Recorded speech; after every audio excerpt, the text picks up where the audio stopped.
Itália e França. No total, quantias enormes de dinheiro foram destinadas à Ucrânia, quantias verdadeiramente titânicas de dinheiro foram enviadas para a Ucrânia.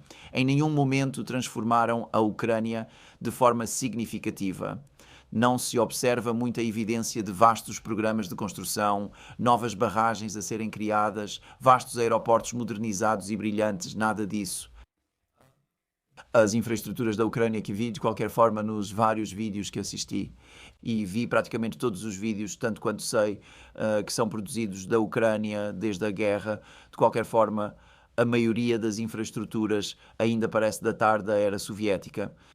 Tenho visto muito poucos sinais fora de Kiev e talvez em menor medida em Lvov de que esta enorme onda de dinheiro que tem inundado a Ucrânia desde 2014 tenha deixado algo de substancial para trás.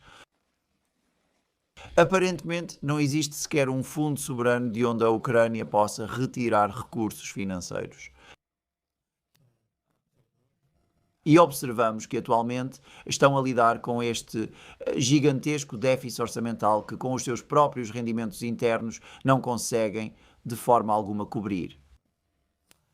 Considerando que esta é a situação, 100 milhões aqui e acolá, o que representa isso realmente?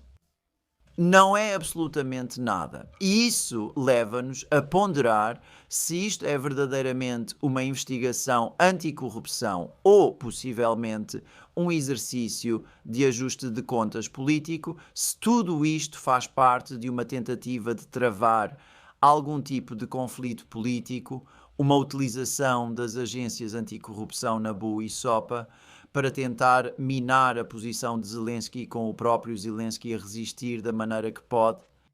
Mencionei aquele artigo no Spectator de Owen Matthews. Ele contém esta frase significativa. Uma conclusão lamentável desta narrativa obscura é que, de várias maneiras, a Ucrânia ainda vive sob as mesmas regras que predominavam nos tumultuosos anos 90 durante o governo do antigo presidente ucraniano Leonid Kuchma, que continua a ser, por sinal, uma figura influente na política ucraniana, ou na Rússia de Boris Yeltsin.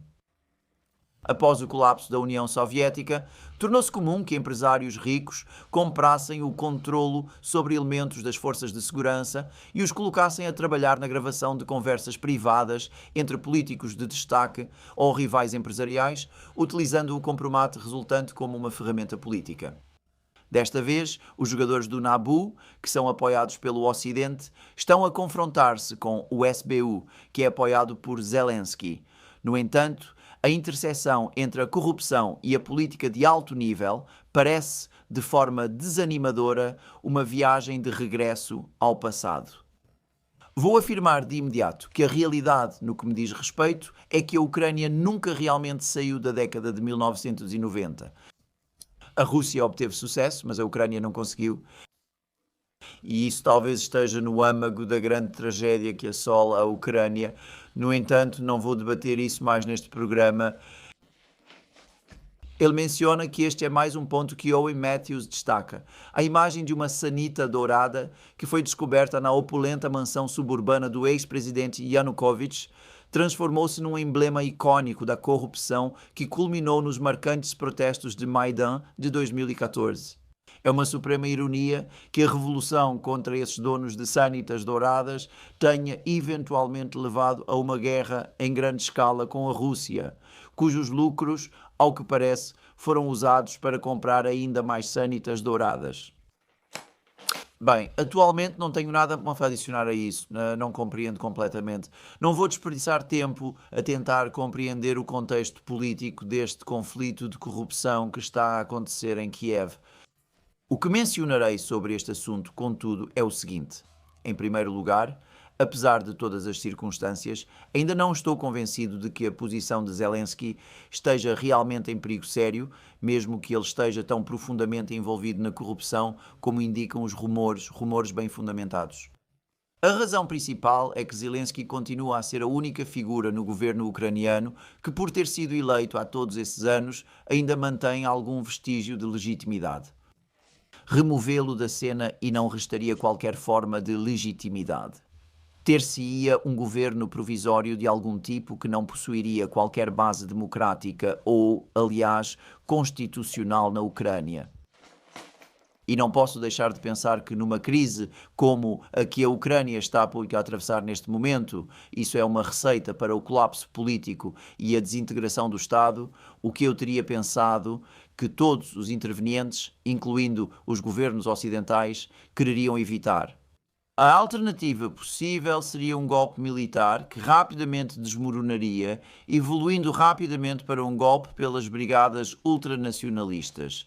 Contudo, isso destruiria completamente toda a narrativa no Ocidente de que esta é uma democracia corajosa a lutar contra os autocratas de Moscovo. E não acredito que as pessoas no Ocidente desejem testemunhar tal situação. Em segundo lugar, acredito que um número excessivo de indivíduos no Ocidente está excessivamente envolvido com o próprio Zelensky. Mencionei anteriormente Keir Starmer a abraçar Zelensky em frente à Downing Street, enquanto outros podem não ter chegado a tal ponto. Mas é suficiente regressar ao X e tentar rastrear todos esses comentários que foram proferidos por funcionários do Ocidente e líderes políticos ocidentais, incluindo os primeiros ministros e presidentes europeus, os secretários-gerais da NATO e os presidentes e comissários da Comissão Europeia. E todas essas pessoas. É suficiente regressar e analisar tudo isso. Leia o que o general Kellogg e indivíduos semelhantes têm redigido sobre Zelensky. Eles vão ficar realmente embaraçados quando a narrativa meticulosamente elaborada que Zelensky criou, de que possui toda a situação na linha da frente absolutamente sob controlo, começar a desmoronar. Quando colapsar, como vai acontecer nas próximas semanas, como vão voltar e dizer às pessoas em França, Alemanha, Grã-Bretanha, Estados Unidos, muitos destes países, pessoas que estão a passar por verdadeiras dificuldades económicas, que temos estado a enviar dezenas de milhares de milhões de libras, euros e dólares, e, a propósito, também francos suíços para apoiar o presidente Zelensky, que em vez de ser esta figura heroica, este Churchill a conter os russos, era uma figura corrupta e desprezível desde o início, que como resultado e consequência teve de ser removido do poder. Acho que mesmo para os mestres da narrativa que temos no Ocidente, a única coisa em que somos realmente bons é em criar narrativas. Acho que este é um desafio demasiado grande. Por todas estas razões, acredito que o próprio Zelensky está em segurança. Portanto, isso é algo que irei afirmar sobre esta questão. É provável que venhamos a assistir a uma reorganização significativa do sistema político na Ucrânia. Diversos tipos de indivíduos que anteriormente eram considerados importantes deixarão de ter essa relevância. Talvez outros membros da velha guarda pré-Zelensky, figuras como Poroshenko, Klitschko e Yulia Tymoshenko e pessoas desse género possam voltar a emergir. Só a dizer. Mas o próprio Zelensky, eu suspeito que ainda permanecerá lá. Em segundo lugar, seja o que for que venha a ocorrer, não alterará a política. Já mencionei que, na minha opinião, o sistema político em Kiev impede completamente que qualquer pessoa obtenha poder e deseje buscar algum tipo de acordo com os russos. Na verdade, tudo o que ocorreria seria afastar um grupo de moscas que se alimenta do cadáver ensanguentado, que é atualmente a Ucrânia. Simplesmente substituiria esse grupo de moscas por um novo conjunto de moscas. E eles desejariam manter as coisas a decorrer por mais alguns meses adicionais para poderem saciar-se durante esse período. Portanto, essa é a segunda consideração que gostaria de expressar sobre este assunto. E bem, no final das contas, isso também não irá alterar a política dos países ocidentais. Logicamente, com tudo isto a ocorrer, os europeus deveriam interromper as conversações sobre a adesão da Ucrânia à União Europeia. Deveriam suspender todas as discussões sobre o envio de mais recursos financeiros ou armamento adicional para a Ucrânia, considerando as evidências de corrupção que já estão disponíveis. Mas, claro, vão fazer o contrário. A Alemanha, que também está a começar a mover-se inexoravelmente em direção a uma crise orçamental, acabou de aumentar o seu financiamento direto à Ucrânia de 9 mil milhões de euros por ano para 11 mil milhões de euros por ano. Apesar de todas estas revelações de corrupção a emergirem, a Alemanha está a aumentar os seus esforços, oferecendo ainda mais. Algumas pessoas em Kiev, gostaria de acreditar, devem estar extremamente agradecidas e profundamente gratas por o governo em Berlim estar a cuidar tão bem delas. Só estou a dizer. De qualquer forma, não esperem que algo mude com tudo isto. Mas o meu último ponto é que esta reorganização em Kiev, este novo conjunto de moscas a substituir o antigo conjunto de moscas, é um sinal adicional de derrota e colapso contínuos. À medida que as pessoas em Kiev começam a perceber que os seus dias estão a chegar ao fim, a necessidade urgente de encher as suas malas em preparação para uma eventual fuga vai intensificar-se consideravelmente. E isso, inevitavelmente, significa que as pessoas que já estão lá, próximas à fonte dos fundos, têm de ser afastadas para dar lugar àqueles que ainda precisam de encher as suas malas. Peço desculpa se tudo isto aparenta ou soa como uma perspectiva extremamente cínica sobre o que está a ocorrer. Não há dúvida de que existem algumas pessoas que no Ocidente acreditarão em tudo isto. Eles afirmarão, bem, sabe, há algumas pessoas desonestas e corruptas na Ucrânia, mas aqui está a evidência de que a Ucrânia, Kiev, é verdadeiramente a cidade resplandecente no cume da colina, porque observamos investigações anticorrupção a ocorrerem de facto e malfeitores a serem responsabilizados. Bem, pode acreditar nisso se assim desejar, mas se o fizer, tenho uma ponte para lhe vender. De qualquer maneira, é isso que pretendo afirmar sobre este assunto neste momento, o jornal Financial Times.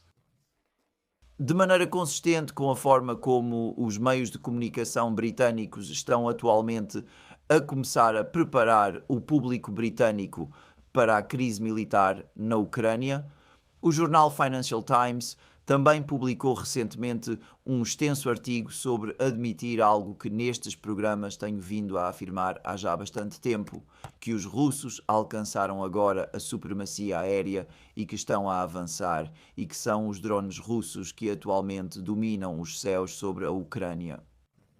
E o título do artigo é A Unidade Russa de Elite que persegue os guerreiros de drones da Ucrânia. A nova equipa Rubicon de Moscovo desestabiliza o controle de Kiev no campo de batalha eletrónico. E é um artigo extenso sobre o grupo Rubicon. Um artigo bastante interessante em diversos aspectos. Menciona o número de indivíduos envolvidos, que afirma ser de 5 mil. Na realidade, estou convencido de que é significativamente mais do que isso. E, coincidentemente, ontem o Ministério da Defesa da Rússia divulgou a formação de um novo ramo de serviço no interior das Forças Armadas Russas, que é o ramo responsável por lidar com a guerra de drones, armamentos remotos e esse género de questões. De qualquer forma, o Financial Times. O artigo do Financial Times é principalmente sobre o grupo Rubicon, mas ao longo do texto faz uma série de pontos muito interessantes. Concede algo que suspeito que será um choque para alguns leitores britânicos, que os russos possuem agora, de facto, uma superioridade decisiva no âmbito da guerra de drones sobre a Ucrânia e que o grupo Rubicon é, de longe, a unidade de drones mais bem organizada e eficaz a operar em qualquer dos lados no conflito da Ucrânia. Portanto, essa é uma revelação significativa. A segunda questão aborda algo que foi discutido por Scott do Calibrated no programa que realizámos com ele na passada segunda-feira. E Scott, ao longo desse programa, mencionou que ao longo dos últimos meses os russos têm conduzido uma política sistemática de eliminação de operadores de drones ucranianos. Com o grupo Rubicon na linha da frente desta componente do que o grupo Rubicon realiza, é provável que uma divisão específica dele seja dedicada a localizar, procurar e eliminar operadores de drones ucranianos. E os russos têm sido extremamente bem-sucedidos nesta estratégia. E isto significa que a Ucrânia não só está com falta de drones, o que, aliás, tem havido negações sobre isto, mas na verdade está cada vez mais com falta de drones. E eu discuti em muitos programas como, ao contrário da produção industrial russa de drones, que significa que os russos têm categorias consistentes e claras de drones com características uniformes.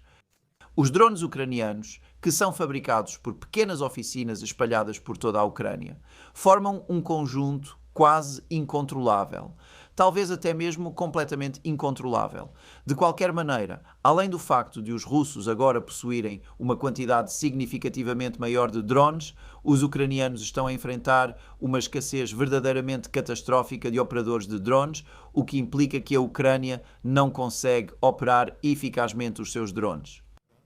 E destaca, o artigo enfatiza que leva um período considerável para treinar um operador de drones até atingir o nível de competência exigido.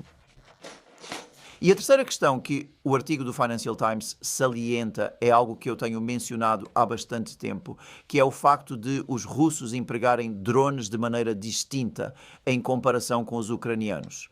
Os ucranianos utilizam drones para repelir eficazmente os ataques russos nas linhas de batalha reais. Os drones ucranianos têm como alvo principal as unidades de tanques ou de infantaria russas à medida que estas entram em combate.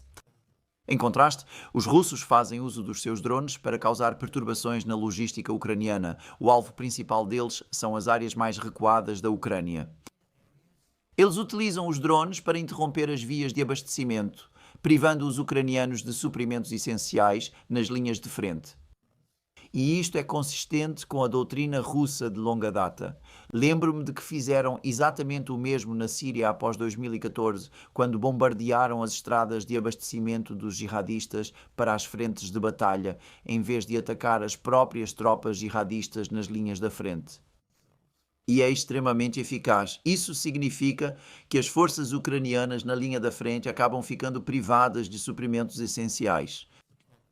E era possível observar isto em diversos locais, estradas e cruzamentos, particularmente na Ucrânia, repletos de carcaças de veículos de abastecimento ucranianos incendiados e estradas desertas que se estendem por vastas distâncias na Ucrânia, atrás das linhas da frente, enquanto as forças russas procuram atacá-los.